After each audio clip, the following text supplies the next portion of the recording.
Hello! Today we're going to be working in polymer clay, and this is the project that I told you all about quite a while ago that we do towards the end of the year. This is a block of clay. It is Sculpey clay, which you can buy at really any store, AC Moore, so on and so forth. You're going to divide these into 4 pieces, and then you're going to begin to squish them together. That's called conditioning. Every piece of clay has to be conditioned in order for the binders in it to sort of get mixed up. So we continue to condition each one of these. This blue pearl clay that I bought is quite soft, which is nice, so it doesn't take too long to do. Most of you that were here in 4th grade remember doing this before, and usually the other clays that I use are a little bit harder to condition. So this is really nice because it goes really fast. So once you get that clay conditioned, as you see, that didn't take long at all. I want you to roll it into a nice pretty ball. So as I told you before, this is really sort of a opposite direction.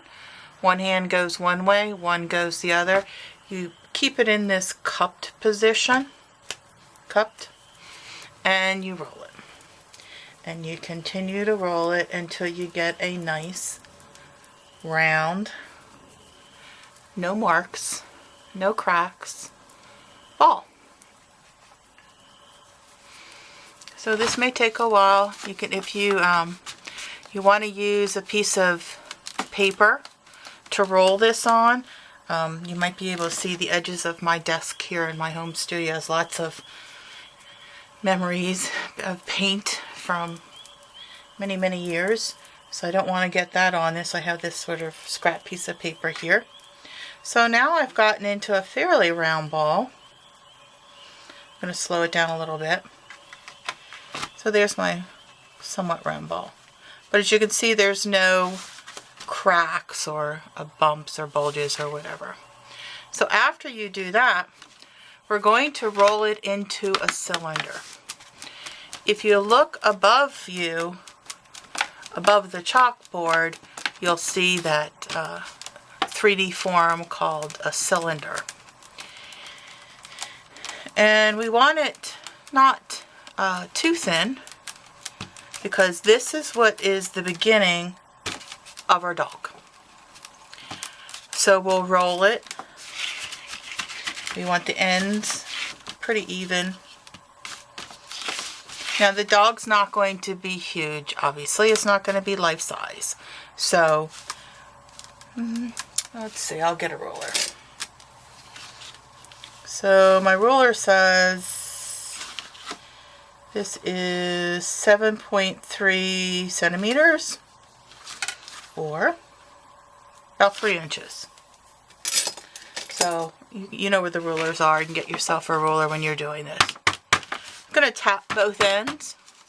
That'll just flatten it out a little bit. Alright, so here is what you would consider to be the tricky part of this. And that is creating the head separate from the body. We're going to be creating everything except the sort of extra stuff on the dog from this one piece of clay. So what you're going to do, I'll show it sideways, is grasp it in this sort of L shape that your hand makes. So it goes down this way. So it's sort of like a backwards letter L. And place it in here. I'm going to leave some room. I'll just mark it so you can see. I'm going to leave some room. This is the head, and this is where the body is going to be. And I'm going to gently squeeze and turn. Squeeze and turn. Squeeze and turn. Squeeze and turn.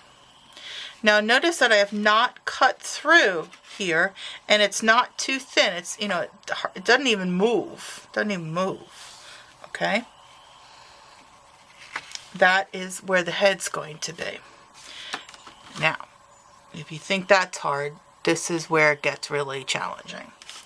So I'm going to have a sitting dog.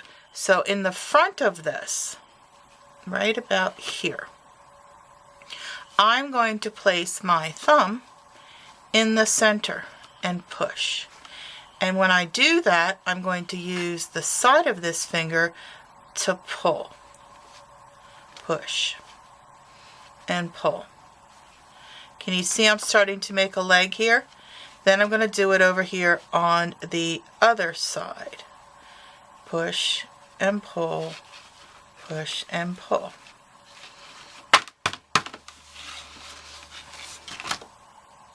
That's the front part of the legs. As you can see, I haven't got to the back, but I would like to see if you can get this far with your dog in one class. Okay, thank you.